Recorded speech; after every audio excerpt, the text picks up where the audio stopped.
సమ్మిట్లో. Telangana rising global సమ్మిట్లో megastar Chiranjeevi garu మాట్లాడుతున్నారు. లైవ్లో చూద్దాం.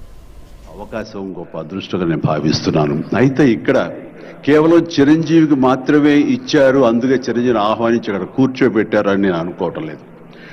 ఇది రేవంత్ రెడ్డి గారికి సినిమా పరిశ్రమ మీద ఉన్నటువంటి గౌరవం, సినిమాల ఇంపాక్ట్ ఈ సొసైటీలో ఎలాగ ఉంటుందో బాగా తెలిసిన వ్యక్తిగా వాళ్ళందరి తరపున ఒక వ్యక్తి ఉండాలి కాబట్టి చిరంజీవిని ఆహ్వానించారని మాత్రమే అనుకుంటున్నాను. ఈ రోజు నేను ఒక చిరంజీవిగా రాలేదు, చిత్ర పరిశ్రమ తరపున ఒక ఏజెంట్గా వాళ్ళ రిప్రజెంటేటివ్గా నేను ఈ రోజున వచ్చాను, ఇక్కడ ఆహ్వానించబడ్డాను.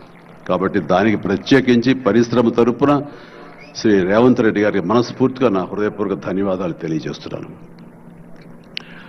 సార్, మీకు గుర్తుంటే మీరు ప్రభుత్వం ఏర్పాటు చేసిన కొత్తల్లో మొదటి వారంలోనే ఎప్పుడో నేను మిమ్మల్ని అభినందించడానికి నేను వచ్చినప్పుడు మీరు నాతో అన్న మొట్టమొదటి మాట, ఈ హైదరాబాద్ని ఫిలిం హబ్గా చేయాలి. అదేదో ఒక తెలుగు ఇండస్ట్రీ వరకో లేకపోతే సౌత్ ఇండియన్ ఫిలిం ఇండస్ట్రీ వరకో లేకపోతే ఏ భారతీయ వరకో కాదు, గ్లోబల్ మనకి ఏమి తక్కువ అని, ఇక్కడ ఏ వనరులు తక్కువ అని చెప్పేసి, ఏ ఎంకరేజ్మెంట్ తక్కువ అని చెప్పేసి మనం ఎందుకు చేయలేకపోతున్నాం, ఎందుకు కొన్ని తెలుగు ఫిలిమ్స్ ఒక లాంగ్వేజ్కే మనం కన్ఫైన్డ్ అయ్యాం.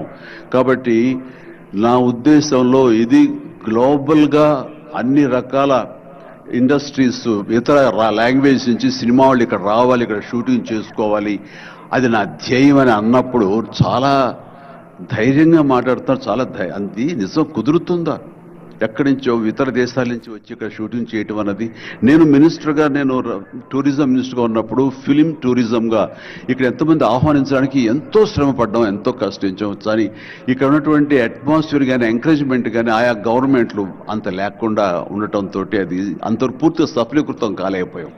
ఆ ఉద్దేశంతో నేను ఎంతో కొంచెం స్కెప్టికల్గానే ఉన్నాను. ఎంతవరకు కుదురుతుంది, ఈయన డ్రీమ్ సక్సెస్ చేయగలరా అని అనుకుంటూ, మీరు ఏమైనా చేయండి, మీ గైడెన్స్ ఇవ్వండి, మీరు ఏం చెప్తే దాన్ని ఫాలో అవడానికి మేమందరం రెడీగా ఉన్నామని ఒక మాట ఇచ్చి మాత్రం అన్నాను. కానీ విత్ ఇన్ నో టైం ఇంత పెద్ద ఎత్తున ఈయన అన్ని రకాల సెక్టార్స్ వాళ్ళని ఇన్వైట్ చేయటి, గ్లోబల్గా అందరినీ వెల్కమ్ చేసి ఈ రోజున అందులో ఒక పార్ట్గా సినిమాలను కూడా ఆయన వెల్కమ్ చేస్తున్నారంటే కనుక అది హ్యాట్స్ ఆఫ్. అది ఆయన ఒక్కరి వల్లే అయ్యింది.